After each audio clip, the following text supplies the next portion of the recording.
You're listening to City of Muses on Paris Underground Radio.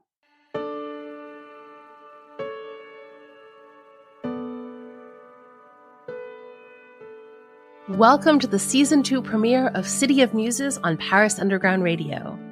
I'm your host, Jennifer Geraghty.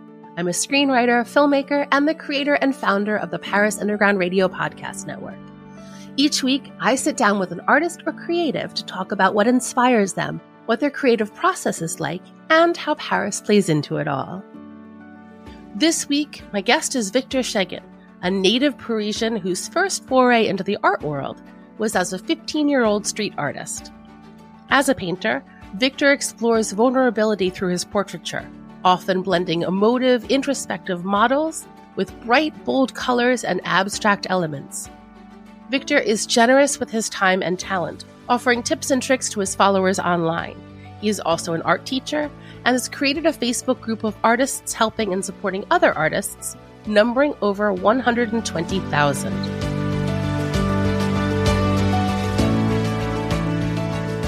Hello, Victor. It's very nice to see you again. Hi, Jennifer. How are you? I'm well. Thank you so much for taking the time to speak with me. I'm glad to be here. Can you start by telling our listeners who you are and what you do? Yes, sure. So I'm Victor Schegin. I'm an artist, mainly a painter, but also a photographer. I'm born in Paris and I'm living and working in Paris. Yeah, the typical artist life, I guess, the artist in Paris. And yeah, it's very cliche, but yeah. It sounds very romantic. Is it romantic to be an artist in Paris?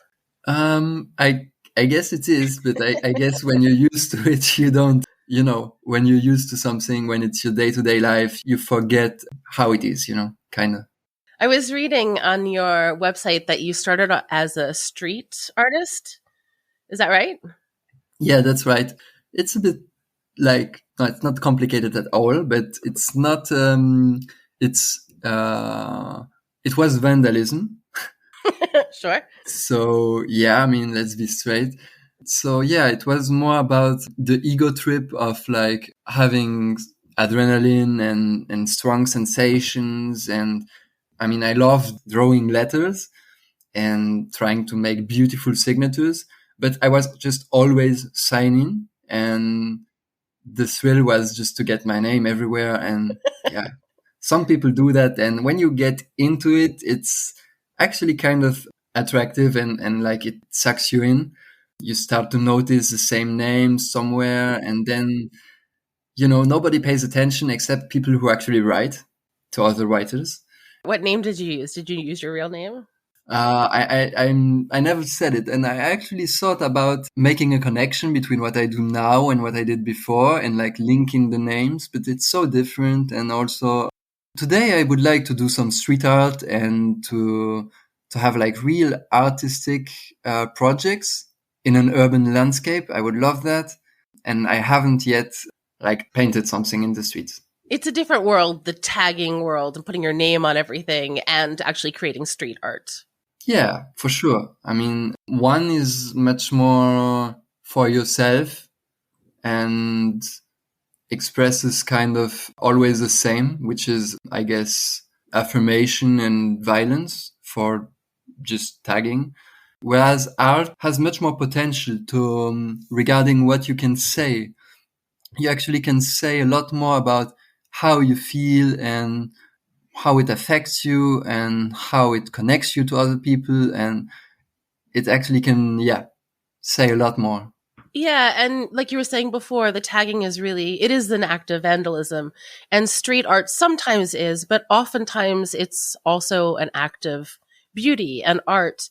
And I feel like especially here in Paris, there's a respect for street art that there isn't always in other cities. Yeah, I would say so. I don't know so much about the culture of street art in other cities. It's not looked well upon in New York City, for example. You don't see these beautiful murals in New York City. Oh, okay. They kept the cliche where it's a popular thing, and it's you're gonna see some beautiful frescoes in Detroit, and it's hard to choose because on one side and on one hand street art is born in the street, and it's an eternal debate. Should it remain authentic and a street thing, or should be money made out of it, and should we capitalize it? And yeah, I think both sound good. So yeah, it's hard to make a choice. Yeah. So when did you decide to pursue art in earnest? Yeah, I guess I started drawing and painting, like I said, because I felt attracted to it, and I felt that I had some creative needs that weren't met. So I had to express myself, and I just started to paint. And I guess progressively I fell in love, if you can say that. And also, like it was like an eye-opening experience, in the sense that I believe that I always was an artist. I mean, I am an artist since forever.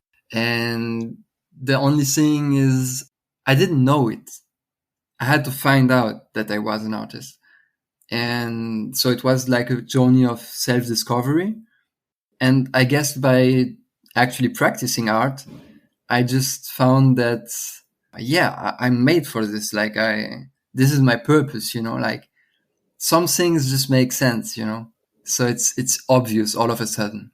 Yeah. Was there a particular painting or drawing that you did where you looked at and thought, you know what, this is who I really am? Well, not really. I was more thinking something along the lines of the general feeling that I got from painting on a regular basis, which was that I just felt lighter, better. And I started to notice that all the people around me were encouraging me and telling me that I'm good, like they never did before about anything else. And yeah, actually, I think that I got a lot of support early from families and friends. Before I even thought that maybe there was something to do, other people, helped like nourish that seed, but first it was not like my idea to make a job out of it. It was just like, I want this to be around all my life, but because it feels good, Interesting. It's interesting because oftentimes it's family that is like the voice of reason. You can't really do this. You should pursue something else. So it's nice that you had that external validation and support. I mean, my family did say these things and told me that I shouldn't do it. But before I had the idea to make a job of it, they were just telling me like, oh yeah, it's good that you do this. It looks nice, things like that. And then when you come to them and you say, I thought about it, maybe it's got potential for a job, then they look at you and they say, I think you're on the wrong path, boy. But you've gone too far.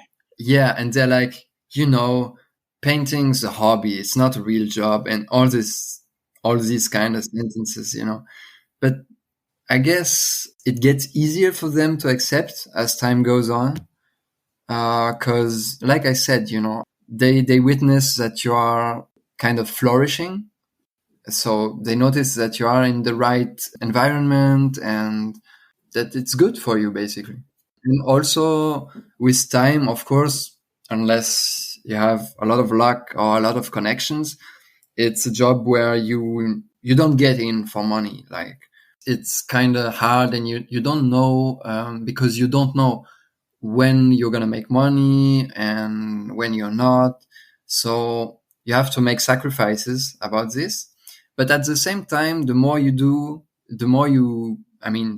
what you do, you will find your first exhibition, your first sales, and then you make 10 sales, and then 15, then 20. And I think, the longer it goes on, the more the worried people are not worried, because they're like, okay, he's making more efforts in this than he would in anything else. Let's talk about your work itself, because it seems like most of the work that you're doing, at least recently, is portraiture. Is that right? Yeah, that's right. Yeah, I mean, I always liked people and like looking at people and talking to people and like basically deep conversations and stuff like that, So I guess I try to most of the time, the people I paint are not like famous people or something. And I'm not focusing on painting an identity for now, even though I'm conscious that I paint women and black men. And I mean, I'm conscious of that. Not only, but yeah, I do paint. I have an inclusive kind of figurative painting, but I don't focus on like identity. I focus more on like what they say emotionally, and I try to what's of interest to me is what brings us together, basically, and which is emotion, and which is frailty and imperfection and vulnerability, basically. And I think we're most beautiful when we are vulnerable. And the people that you're working with, are they models? Are they friends of yours? How do you find the people that sit for you? So most of times they are not people I know, because it's simpler like this, I guess, and because I have more choice just looking everywhere. I sometimes meet them at parties and like friends from friends or something. Or I just write people on Instagram, basically. Oh, Yeah. interesting. And then when you meet them, how much do you talk to them before you begin painting? How much do you know about them before you start? I don't know. It depends. It's an interesting process. I often don't know very much, but I like to, to get to know each other a little bit. So sometimes, I try to organize something like lunch or whatever. And we start with this I need to get acquainted a little, if we're going to work together, just to get a feeling of who you are and everything. And and it's an intimate setting, you come to my studio and it's intimate for both of us because I need to look at you from different angles. And sometimes I can think, what is the person thinking or something. So it's good if we like break the ice. Yeah. And how much of an idea do you have of what you want the final outcome to be when you're starting? So when I'm starting with the model, usually I have no idea at all. I just I shoot some pictures and then I play around with the pictures and I try to. Looking at the pictures inspires me, and then when I find the picture I have a crush on, I try to play with it and kind of move it, resize it, everything you can imagine, and until it feels right, I guess. And until I have an idea, then sometimes I take several pictures and I manipulate them and everything. Depends. Some paintings are more on the simple side, more complex. Depends. Curious about what's going on in Paris right now? My second podcast, Don't Miss This, takes you beyond the typical and the obvious with a weekly roundup of the best of what's happening in Paris each week. Never wonder what you're missing out on again. Listen now to Don't Miss This on parisundergroundradio.com or wherever you listen to podcasts. We'll be right back with City of Muses after a word from our sponsors. And now, back to City of Muses on Paris Underground Radio. It seems like, from looking at them, that what you do is you start with a figurative, realistic picture, and then you add abstract elements to it. Is that right? Yeah, that's super right. But I do it at the same time. It's not like I start with the figure and then I add abstract. There's no rule. Like both overcross each other, kind of. What are you trying to accomplish in blending these two styles? Abstraction helps me express emotion because realism is, and I'm probably gonna get lynched for that, but realism is kind of boring in the sense of hyper realism, these paintings that look like 73 megapixel camera and you can see the pores of the skin and everything. It's not necessarily boring. And I think a fascinating aspect about it is the technical one, of course. But to be honest, if you know, like if you know how to paint, it's just going to be more of the same. Just you're going to need a lot more time to do it. And where I'm coming at with this is that it's very impressive visually, and technically it's interesting, probably.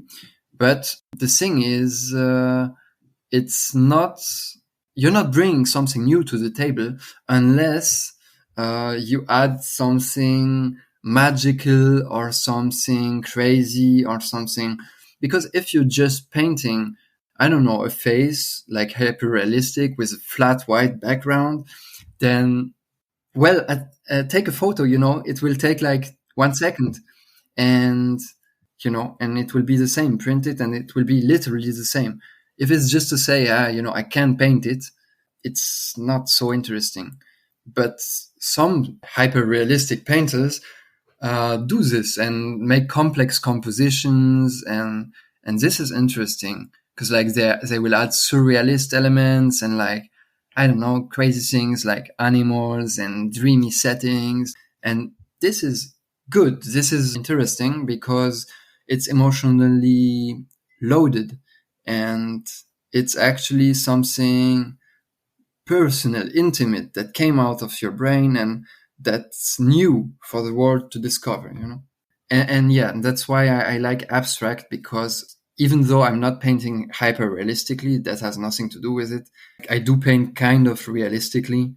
And the thing is, on its own, I think that it can be very interesting. You can have the emotion of the model and everything. But for me, it's not enough. Like I said, I'm painting and I need the paint, the color, the possibilities to help me convey a higher emotion. That's more powerful, to make the painting more intense, more powerful, more, yeah. Yeah, talking about the colors, I've noticed that you use these very bold colors, almost like a neon kind of color. What is it that draws you to these super bold, bright colors when you're exploring emotions that may be thought of as more subtle and nuanced, like sadness and loneliness? Yeah, it's true that in recent paintings there was some sadness.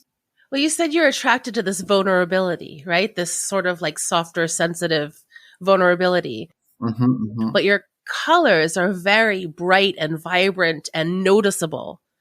So it's an interesting juxtaposition. Yeah, I guess that I'm attracted to colors because they do convey emotion.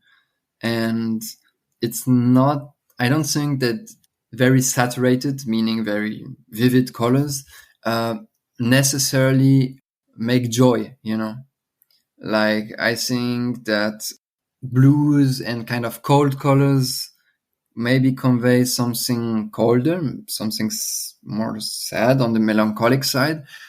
Warm colors, well, it depends.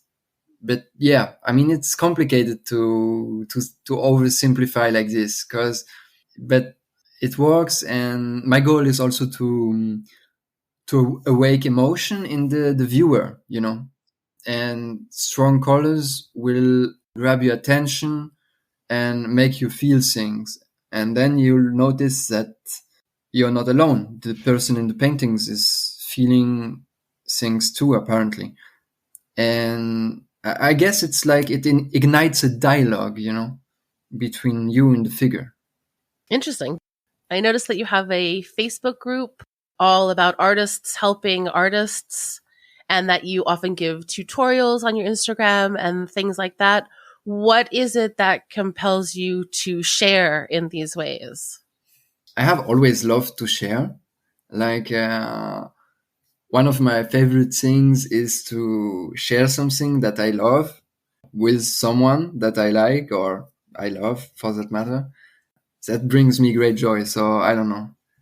And it seems like you've created a real sense of community through doing this, which it sounds like is important to you, this artists helping one another. How do you find the art world in general in Paris?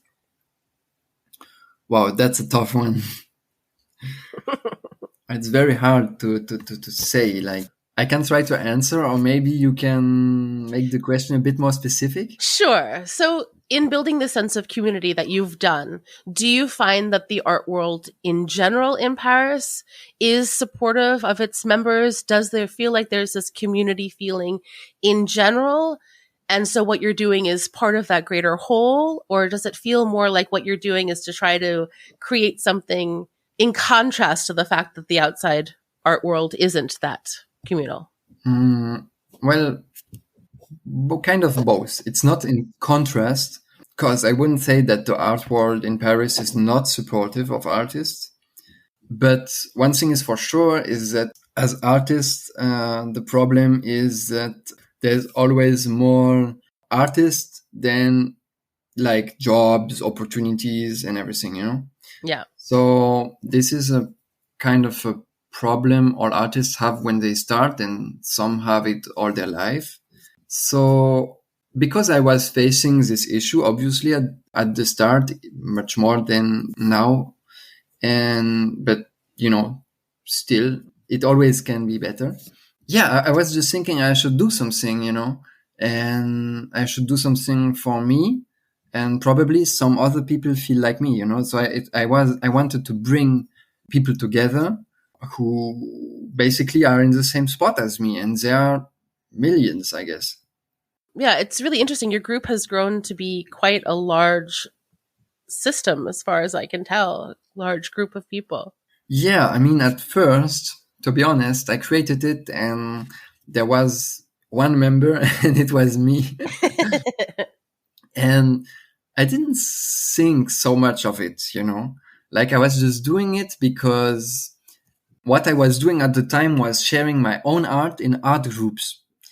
And one art group had like rules, you know, and they told me that my art couldn't be shared, and they deleted my post. And I was like, screw that, you know, I need my own space where I make my own rules and where I can share my own art.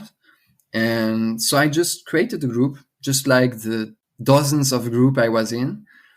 But I tried to make it a little different, you know, because there are hundreds of them.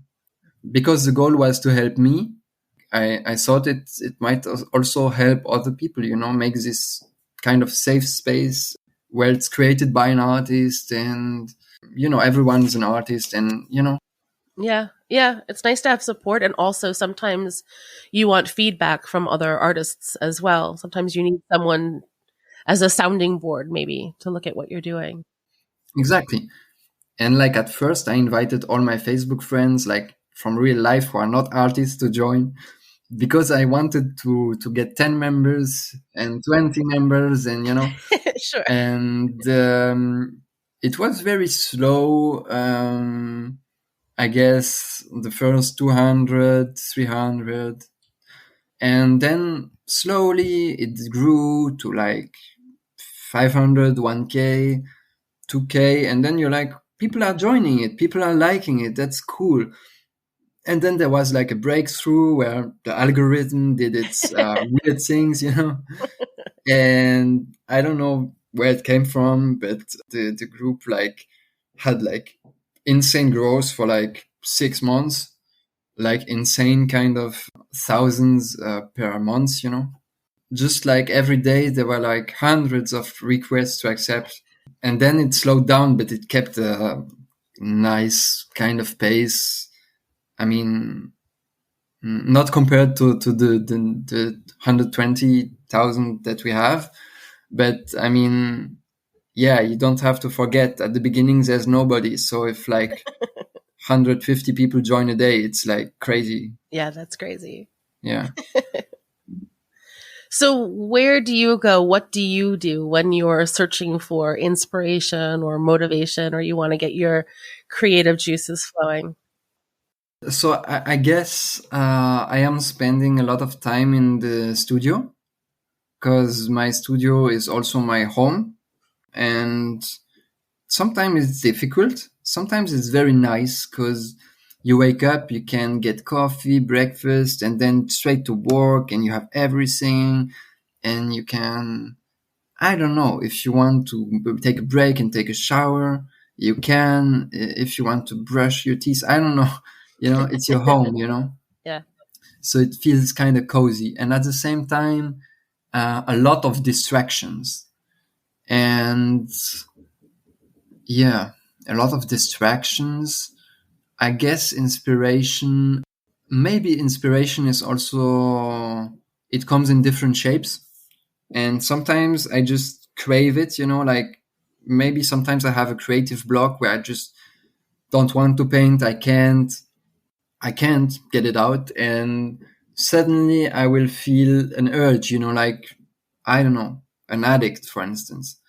And I know I'm craving something, and because I know my brain and I know my body, I know that I'm craving the painting. And I guess that's the start, at least, of inspiration.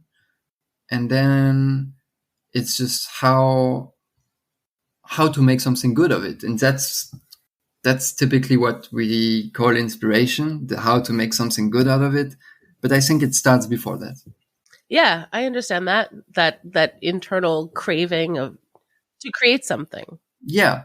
And how to make something good of it? Well, like I told you, like I look at pictures and I manipulate them to try and see what works, And then, yeah, you have to nourish your imagination and go to exhibitions, I always say that to like artists who have trouble finding food for creativity. Like anything will do, like books, movies, exhibitions, listening to the radio, to music, to interviews, whatever you sing, basically, but culture. And specifically look at what others do and others did. Because, like, for instance, if you want to be a painter, you have to look at what painters do. If you want to, like, make it your life, your job and everything. So, yeah, go to exhibitions and see what they're doing. See what's good and see what you like and what you don't like. See what's good technically, less good. See what sells, because what sells is not correlated to what's good or not artistically. Yeah. Yep. And you have kind of a double job, and this makes it like touchy because, it depends how you think, but at least I try to make something I consider good. So I have this kind of pressure to make something that I kind of respect enough and value enough. And at the same time, you need to get yourself on the market. And this is a complex thing because at the same time, it's not because you do good art that it's gonna sell well and expensive and often. But at the same time, when you are an emerging artist and you don't have market value, like very established market value, then your best argument to make sales is quality work. Because who are your clients? They are not investors. They are not going to buy your painting to make a buck. They are not, because you are a high risk asset, right? They are going to buy, probably not you. They could, but probably not you. But who's going to buy your stuff? It's people who genuinely enjoy what you do, and they have a crush, and they say, okay, whatever, like your price, like 2K, 4K, 6K, whatever you're asking, I'm going to find this money, assuming they don't have it right now. And because I need this, and then they're going to hang it in their homes. And yeah, and this is your clientele in the beginning. So you kind of have to make attractive work before you become an asset, which might or might not happen, Have you always dreamed of owning a place in Paris?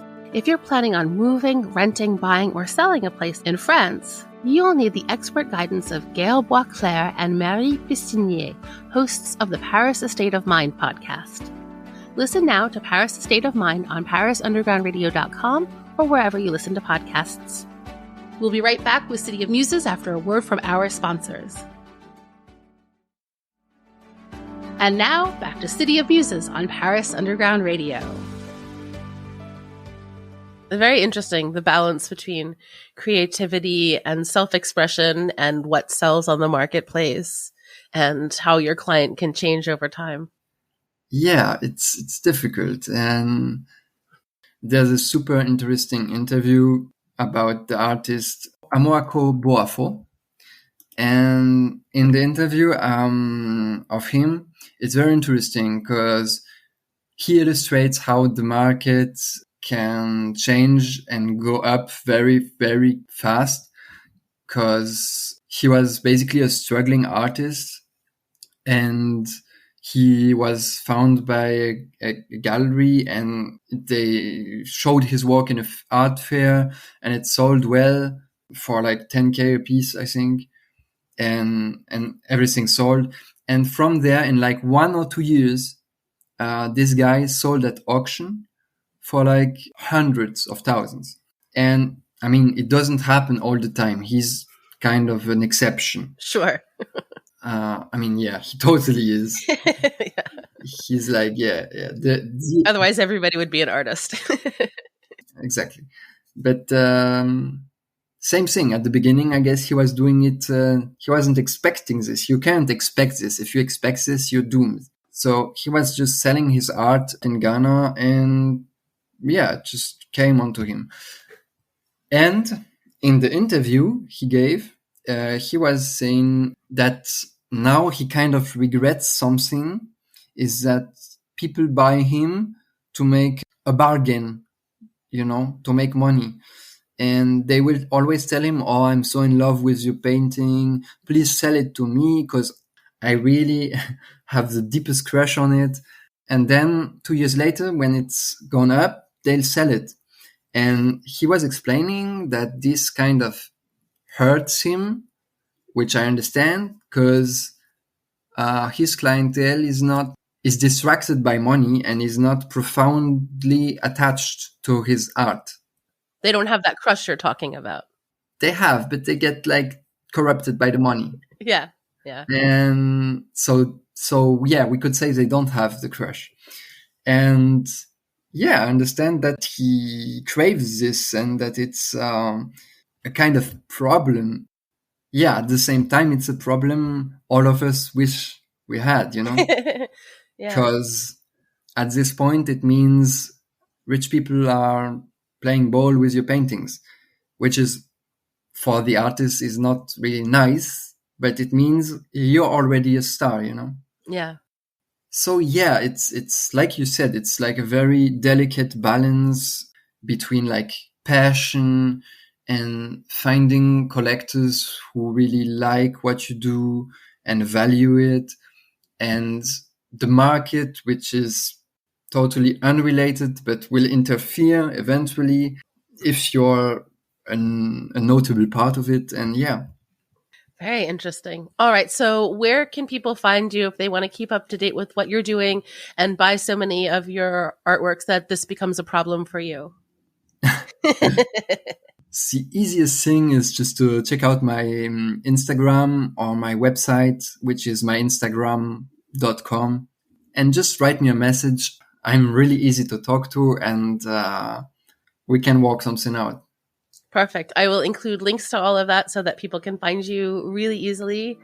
Thank you, Victor. This was so interesting. It was really lovely speaking with you. Thank you. I had a great time. Thank you for having me. Thank you for listening to City of Muses. If you've liked what you heard, please take a moment to rate and review it. This is the fastest and easiest way to help support the podcast. Tell a friend who could use a little inspiration. You can also subscribe to the Paris Underground Radio newsletter over on our website, parisundergroundradio.com, which comes out every Sunday and gives a little peek into what's on the network for the week ahead. I'm your host, Jennifer Geraghty. You can find me on all socials at Jennyphoria. That's Jennyphoria. Thank you for listening, and may you find inspiration wherever you go. City of Muses was produced by Jennifer Geraghty for Paris Underground Radio.